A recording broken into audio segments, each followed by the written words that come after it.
Hello guys, this is how to take care the Vita fry.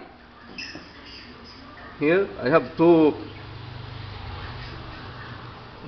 pans here, plastic pans. Here already fry. This is 5 days already. 5 days. 5 days already. This fry. And here I have a new setup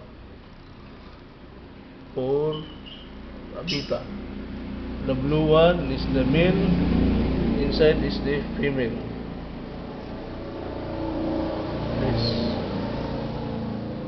they will orient each other. After 30 minutes I will remove this plastic. This is how to put my pumps and filter. Small pumps here, small pumps. It's around 2 watts. Small pumps. The water goes up.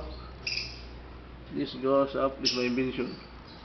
Only water goes up, then a small drop of water, so that the fry will not disturb. It's too much water.